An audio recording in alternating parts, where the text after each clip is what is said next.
بسم اللہ الرحمن الرحیم۔ آج سے ہم اپنے اسباق کا آغاز کرنے والے ہیں۔ ہم اپنے سبق کا آغاز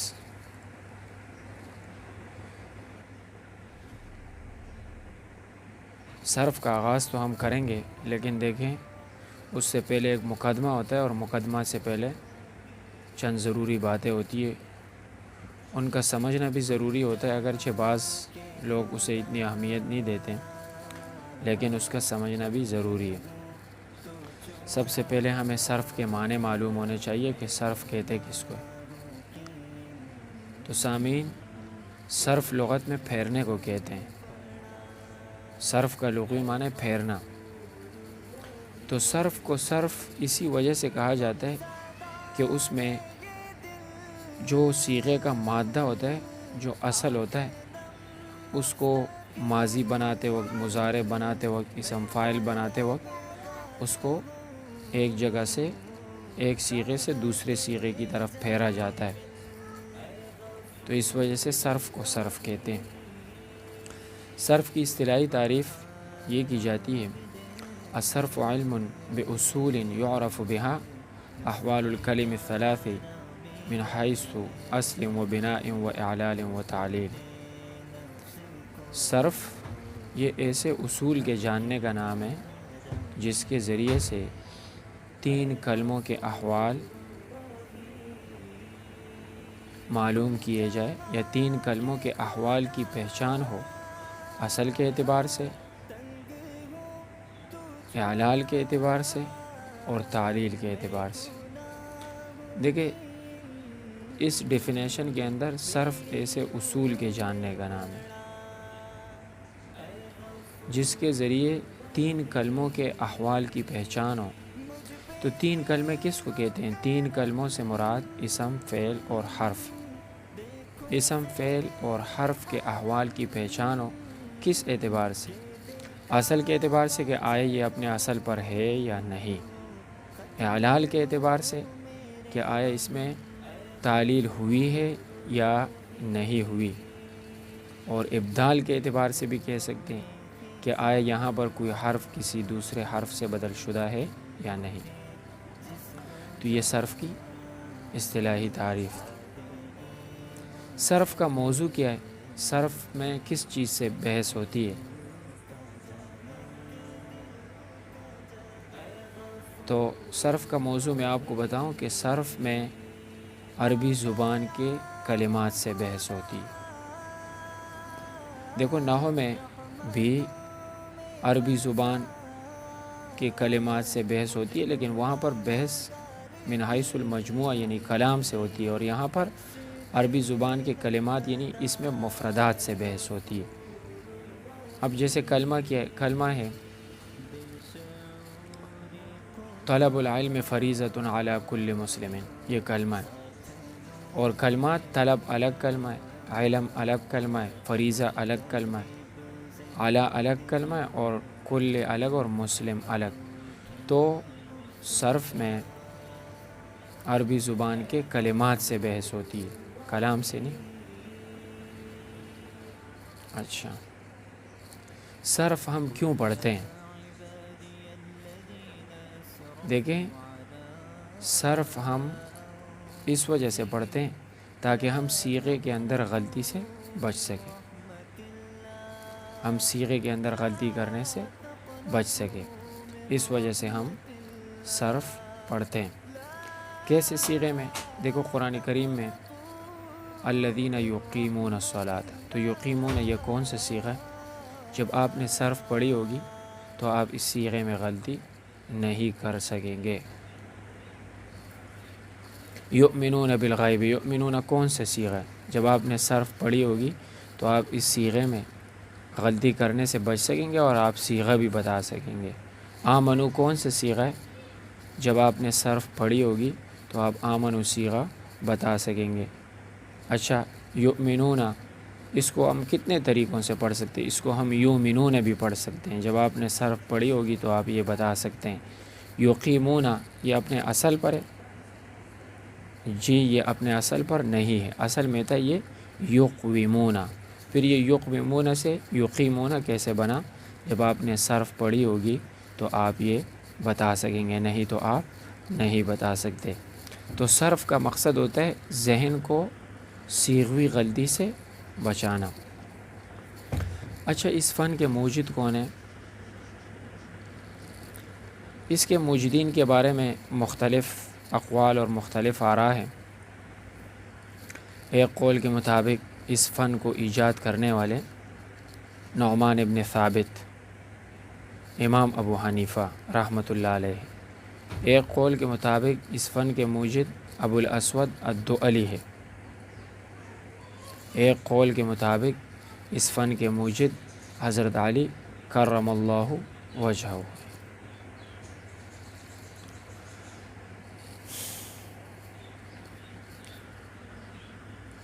علم الصرف کا مقام کیا ہے؟ مقام کا بھی آپ کو پتہ ہونا چاہیے۔ تو کہتے ہیں علم الصرف کی افادیت اور اس کی اہمیت کے بارے میں علماء کا مقولہ ہے کہ الصرف ام العلوم، صرف تمام علوم کے لیے بمنزل ماں کے ہے، یعنی صرف علوم دینیہ میں ماں کی حیثیت رکھتا ہے۔ اور آپ کو تو پتہ ہے کہ اگر کسی کا والد ہو، یعنی باپ محترم اس کا ہو اور اس کی والدہ نہ ہو، تو کیا اس کی پیدائش ممکن ہو سکتی تھی؟ تو صرف یہ ماں کا مقام رکھتا ہے، یعنی یہ اتنا ضروری ہے کہ اگر آپ کے پاس یہ علم نہیں ہے تو اس کے بغیر آپ علوم دینیہ میں کھل کر نہیں چل سکتے، اور آپ کو ہر قدم پر ٹھوکر کھانی پڑے گی اور آپ کو کمزوری محسوس ہوگی۔ تو یہ اس کی افادیت اور اس کی اہمیت اور اس کا مقام تھا۔ ہم جو کتاب پڑھیں گے، میں تو کوشش یہ کروں گا کہ آپ کے سامنے انتہائی اختصار کے ساتھ بات کی جائے، اور میری دوسری کوشش یہ ہوگی کہ زیادہ سے زیادہ آپ کو اجرا کے لیے تیار کیا جائے۔ ہم چونکہ جامع کتاب کو لینا چاہتے ہیں تو ہماری نظر میں صرف کی جامع کتاب ارشاد الصرف ہے، تو ہم اسی کو اپنا ماخذ بنائیں گے اور اسی کے مطابق ہم اپنے اسباق کو آگے چلائیں گے۔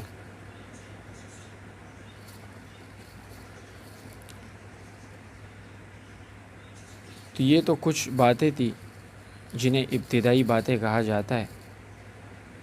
آپ نے ان باتوں کو بار بار ریوائز کرنا ہے اور اس کو اپنے ذہن میں بٹھانا ہے۔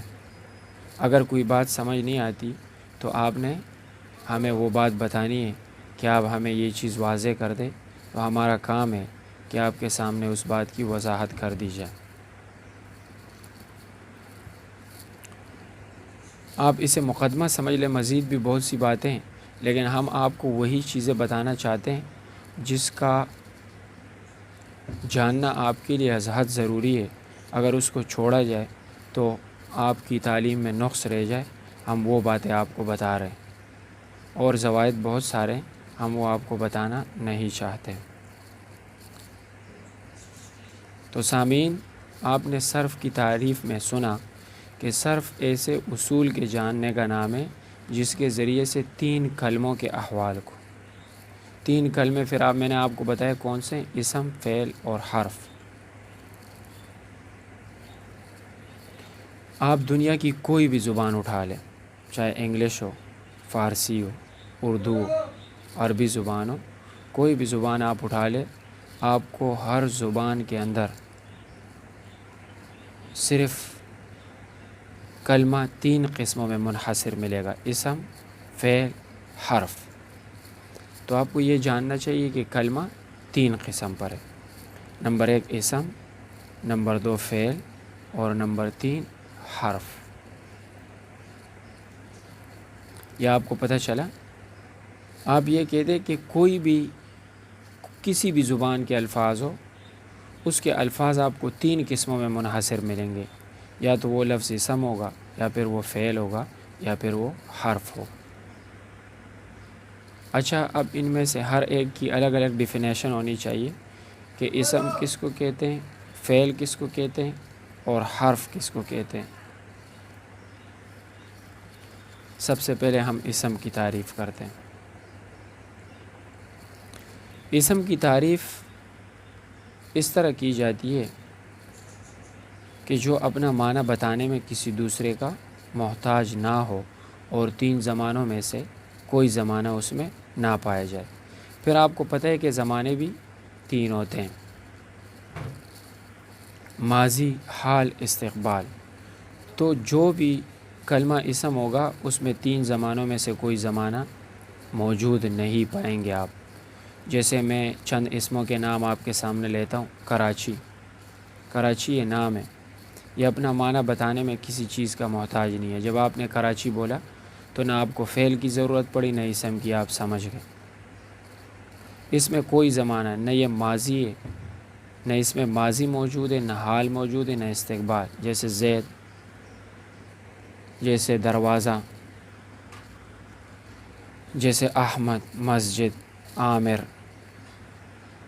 تو جتنی چیزیں ایسی ہے جو نام ہے ان کو کیا کہا جاتا ہے؟ اسم، یا جو صفتیں ہیں ان کو عربی زبان میں اسم کہا جاتا ہے، کیونکہ اسم بھی صفت ہی ہوتی ہے۔ تو اسم کے بارے میں آپ کو پتہ چلا، کیونکہ جب ہر ایک کی الگ الگ تعریف ہو جائے گی تو جب ہر ایک کی تعریف ہو جاتی ہے تو پھر آپ کو دوسرا اس سے ممتاز ہو جاتا ہے۔ فعل کس کو کہتے ہیں؟ جو یہ بھی اپنا معنی بتانے میں فعل کسی دوسرے کلمے کا محتاج نہیں ہوتا، لیکن اس میں 3 زمانوں میں سے کوئی زمانہ ضرور پایا جائے گا۔ تو فعل اپنا معنی بتانے میں کسی دوسرے کا محتاج نہیں ہوتا اور اس میں 3 زمانوں میں سے کوئی زمانہ ضرور پایا جائے گا۔ جیسے اس کی مثال، جیسے عربی زبان میں ضربہ فعل ہے، ضربہ۔ جب آپ ضربہ بولتے ہیں تو اس کا مطلب یہ ہوتا ہے مارا اسے مرد نے۔ آپ نے جب کہہ دیا مارا تو اس کا مطلب یہ ہے کہ یہ کام پہلے ہوا ہے، تو یہ ماضی والا زمانہ اس میں پایا جا رہا ہے۔